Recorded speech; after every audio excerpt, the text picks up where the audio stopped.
नमस्कार, मैं श्यामगिरी। आप देख रहे हैं टीवी टीएफडी न्यूज 24। टीवी टीएफडी न्यूज 24 में आप सभी दर्शकों का स्वागत है। नीतीश नायडू को अल्टीमेटम, मोदी किसी को नहीं छोड़ेंगे, बिना वोट पड़े जीतेगी बीजेपी। अब यह बात बड़ी प्राथमिकता से कही जा रही है और इसी पर आने वाले वक्त में देश में चुनाव होंगे। यानी कि आप यह कह सकते हैं कि देश में लोकतांत्रिक तौर पर, संवैधानिक तौर पर चुनाव नहीं होगा।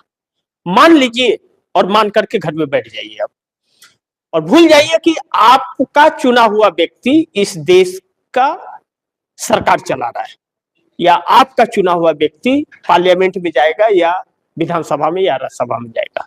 सवाल ही नहीं उठता है। आपको वोट डालने का अधिकार तो है, लेकिन आपके वोट के बगैर आप जिसे नहीं चाहते वह चुन के चला जाएगा पैसों के दम पर। अब सवाल यह उठ रहा है कि जैसा मैंने कहा कि नीतीश नायडू को अल्टीमेटम है, मोदी किसी को नहीं छोड़ेंगे। अब जब नहीं चुनाव जीतने की बात आएगी, नहीं अपना जमीन तैयार हो पा रहा है और ज्यादा कोई चिल्ला रहा है, तो निर्विरोध महाराष्ट्र में जैसे 70 सीट। अब सवाल यह है कि नीतीश नायडू को क्या अल्टीमेटम है इसमें? नीतीश नायडू को तो ही अल्टीमेटम है कि भैया तुम साथ रहो या ना रहो, तुम्हारे स्टेट में भी हम ही जीतेंगे। या तो पैसे के दम पर जीत जाए या गुंडागर्दी के दम पर जीत जाए। किसी भी तरह ईडी से या किसी भी पुलिस से कोई भी केस के मामले में पकड़ करके अंदर कर देंगे और टिकट कैंसिल कर प्रत्याशी तुम्हारा नाम वापस करवा देंगे। हो गया काम खत्म। अब न छूटोगे न लड़ोगे। तो ऐसे में चंद्रबाबू नायडू जो आंध्र प्रदेश के अंदर, या नीतीश कुमार ही, मानिए 5 साल बाद नीतीश कुमार राजनीति से संन्यास ले लेंगे 30 में, तो उनकी पार्टी तो रहेगी ही ना। तो उनकी पार्टी का वजूद बचेगा क्या इस तरह बिहार में? और बिहार में तो गुंडागर्दी खूब चलती है, उसे नीतीश भी नहीं खत्म कर पाए, क्योंकि इन्हीं लोगों के लोग हैं जो करते हैं, कोई दूसरे नहीं है, बाहर से नहीं आए हुए हैं। इन्हीं जो गुंडे धमका करके महाराष्ट्र में प्रत्याशियों को बैठा दिए हैं और निर्विरोध ये लोग चुने गए, वही लोग हैं, इन्हीं के लोग हैं। तो इन्हीं के लोग वहां भी हैं। अब दर्शकों को सुबह के कार्यक्रम में मैंने बताया था, उत्तराखंड में भाजपा के नेता ने क्या कहा कि बिहार से 20,000 से 25,000 में लड़कियां ले आओ। यानी कि बिहार में इनकी सत्ता आते ही बिहार से लड़कियों की सप्लाई शुरू करेंगे। अब सोचिए कि मतलब किस कैटेगरी के यह लोग हैं, आप बेहतर समझ सकते हैं इन चीजों को। अब ऐसे में जो एक संवैधानिक चुनाव हो रहा था, अब नरेंद्र मोदी अगर महाराष्ट्र से यह एक अल्टीमेटम नीतीश नायडू को दे रहे हैं कि भैया तुम्हारे समर्थन से हमारी सरकार है और हमारी सरकार है तो हम तुमको भी नहीं छोड़ेंगे। अब वादा खिलाफी चिल्लाते रहो और हम अपना काम करते रहेंगे, तो तुम्हारे राज्य से भी तुमको उखाड़ फेंकेंगे। तो हर जगह जो सत्ता एक बार साउथ में यह पैर जमाना चाहती है या बिहार में जमाना चाह रही भाजपा, तो कितना घातक है यह। तो आने वाले वक्त में हालत क्या होगा? महत्वपूर्ण यह है कि जब बिना वोट के भाजपा जीतने लगेगी तो यह देश गुलाम नहीं बनता जा रहा है तो क्या है, इस पर विचार करना जरूरी है। हालांकि नीतीश नायडू अब भी अगर नहीं समझते हैं, इतना के बावजूद महाराष्ट्र की तस्वीर और जिस तरह से तानाशाहियां चल रही हैं और जिस तरह से बिहार को लेकर के भाजपा के नेता बोला, हालांकि जेडीयू के नेता ने यह कहा है कि भाजपा वाले ज्यादा फड़फड़ाए ना, नहीं तो हमारे पास इलाज है उसका। हालांकि इन बातों से काम होने वाला नहीं है। काम तब होगा जब नीतीश कुमार और चंद्रबाबू नायडू समर्थन वापस लेके सरकार गिरा दे, तब माना जाएगा कि हाँ इनके अंदर इंसानियत है। और जब तक नहीं करेंगे, इनके अंदर इंसानियत नाम का चीज नहीं है, मतलबी लोग हैं और देश की जनता के साथ धोखा कर रहे हैं, यही बात कही जाएगी। लेकिन दूसरी तरफ जब नीतीश नायडू को यह अल्टीमेटम मिल रहा है कि देख लो भैया हम किसी को नहीं छोड़ने वाले हैं,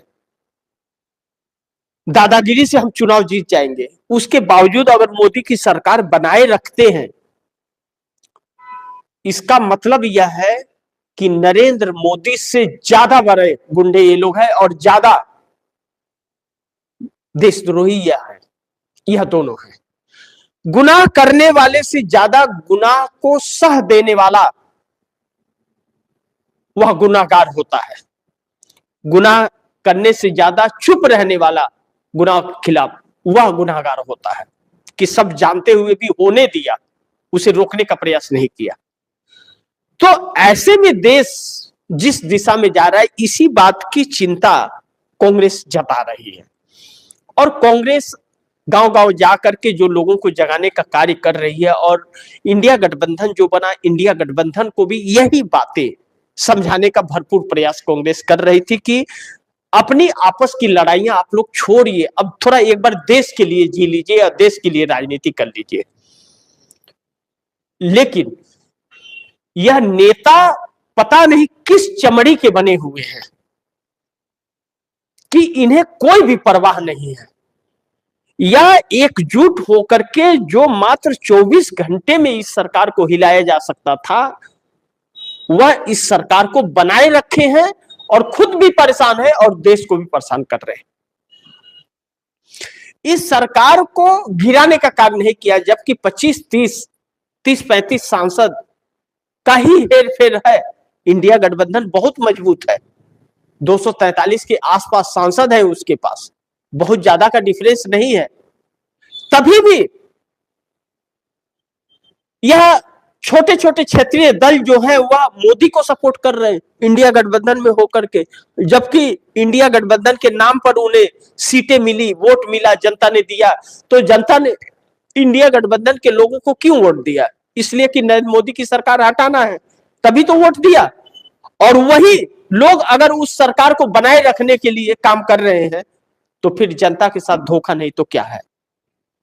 अब ऐसे में नीतीश नायडू को दोष दे या इंडिया गठबंधन को दोष दे, जो प्रयास नहीं कर रहा है, जो सपोर्ट कर रहा है।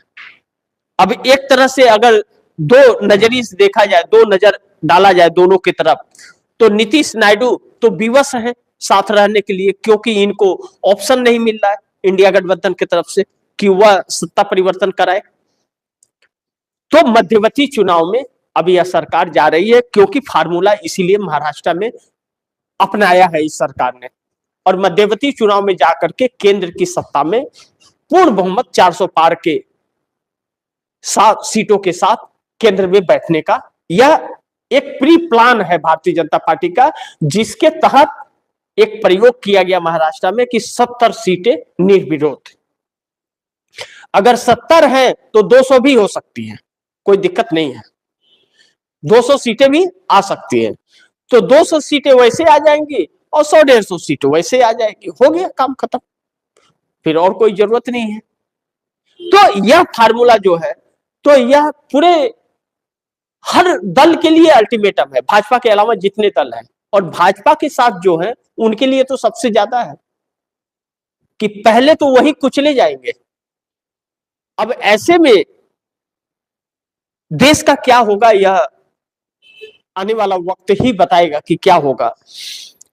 लेकिन चंद्रबाबू नायडू की एक अलग समस्या है। चंद्रबाबू नायडू की समस्या केंद्र की सरकार नहीं, उनके राज्य की सरकार है। और राज्य की सरकार में चंद्रबाबू नायडू 2/3 बहुमत से सत्ता में है।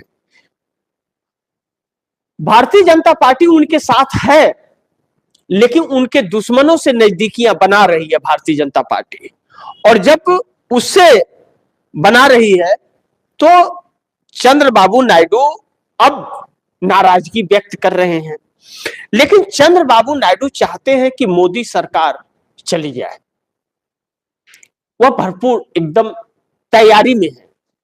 लेकिन नीतीश के भी फैसले का इंतजार है और इंडिया गठबंधन से भी इंतजार है। इंडिया गठबंधन एक नहीं हो रहा है, लेकिन अब यह काम नीतीश और नायडू इंडिया गठबंधन को मनाएंगे। मतलब बड़ी गजब की लीला है कि इंडिया गठबंधन वाले को कोई फर्क ही नहीं पड़ रहा है कांग्रेस आगे न बढ़े इसके लिए सब पीछे हट करके मोदी को सपोर्ट कर रहे हैं। तो मोदी को सपोर्ट कर रहे हैं तो देश का भला हो रहा है कि मत कांग्रेस ना आए देश में, कांग्रेस की सरकार, चलो चलेगा। तो मोदी कर रहे हैं क्या देश के लिए काम? मोदी तो लोकतंत्र और संविधान को खत्म कर रहे, चुनाव प्रणाली ही खत्म कर दिया। तो क्यों? क्या कांग्रेस ने किसी दल को तोड़ा कभी? आज तक कभी किसी को नहीं तोड़ा। लेकिन भारतीय जनता पार्टी ने क्या किसी दल को छोड़ा आज तक बिना तोड़े हुए? तभी भी भाजपा के सपोर्ट में है, क्योंकि पैसा मेन मुद्दा, पैसा। भाजपा के पास पैसे बहुत है, पूरे देश को लूट कर और लुटाकर विश्व की सबसे बड़ी पैसे वाली पार्टी भाजपा बन गई है। और कांग्रेस के पास पैसा नहीं है, और कांग्रेस इस तरह घोटालेबाजी भी नहीं करने देगी और धांधली भी नहीं करने देगी। इसलिए कांग्रेस नहीं चाहिए इन लोगों को, इन लोगों को मोदी चाहिए कि घर भरे रहेंगे और कांग्रेस के रहते नहीं भर पाएंगे। यही तकलीफ है, मेन मुद्दे यही हैं। इसीलिए लेकिन अपनी राजनीति खत्म कर देंगे, लोकतंत्र को खत्म करवा देंगे, संविधान को खत्म करवा देंगे, लेकिन मोदी के साथ ही यह लोग खड़े होंगे। चाहे ममता बनर्जी हो, अखिलेश यादव हो, चाहे कोई भी हो। अखिलेश यादव 27 में चुनाव अगर हार गए विधानसभा का उत्तर प्रदेश में, तब उनका क्या वजूद बचेगा? और मध्यवर्ती चुनाव में चले गए तब तो गए जीरो, किसी काम के नहीं रह जाएंगे। लेकिन यह लोग मोदी को रखने के लिए सब कुछ करेंगे, कांग्रेस को राजनीति से दूर रखने के लिए। लेकिन यह लोग जितना कांग्रेस को दूर कर रहे हैं, जनता उतनी ही कांग्रेस को उबार रही है। 43 सीटों से 100 सीटों पर आ गई कांग्रेस। 19 में 43 सीटें मिली थी, 43, विपक्ष का दर्जा भी नहीं मिला था, और अब 100 पर है। और यह ग्राफ बढ़ेगा ही, क्योंकि जनता, इसीलिए चोरी, वोट चोरी की जा रही है और संविधान को तार तार किया जा रहा है। निर्विरोध चुना जाना, यह इसी का अल्टीमेटम है। लेकिन यह नीतीश नायडू के लिए अल्टीमेटम है कि अब भी अगर मोदी को नहीं छोड़े तो फिर बिना वोट के भाजपा जीत जाएगी, और अपने अपने क्षेत्रों में भी यह लोग चुनाव हार जाएंगे, यह लोग जीत नहीं पाएंगे, भाजपा ही होगी। तो सोचिए कि देश कहां जाएगा, फैसला आप कीजिए। तो इसी के साथ आप दर्शकों से इजाजत चाहूंगा, अगली खबर के साथ फिर हाजिर होऊंगा। लेकिन आप दर्शकों से गुजारिश और निवेदन करूंगा, इस खबर को ज्यादा से ज्यादा शेयर कीजिए, अपने दोस्तों को भी कहिए आगे शेयर करें। आपने अगर चैनल को सब्सक्राइब नहीं किया, सब्सक्राइब कर लीजिए, अपने दोस्तों को भी कहिएगा चैनल को सब्सक्राइब करें। मिलते हैं अगली खबर के साथ, तब तक के लिए नमस्कार।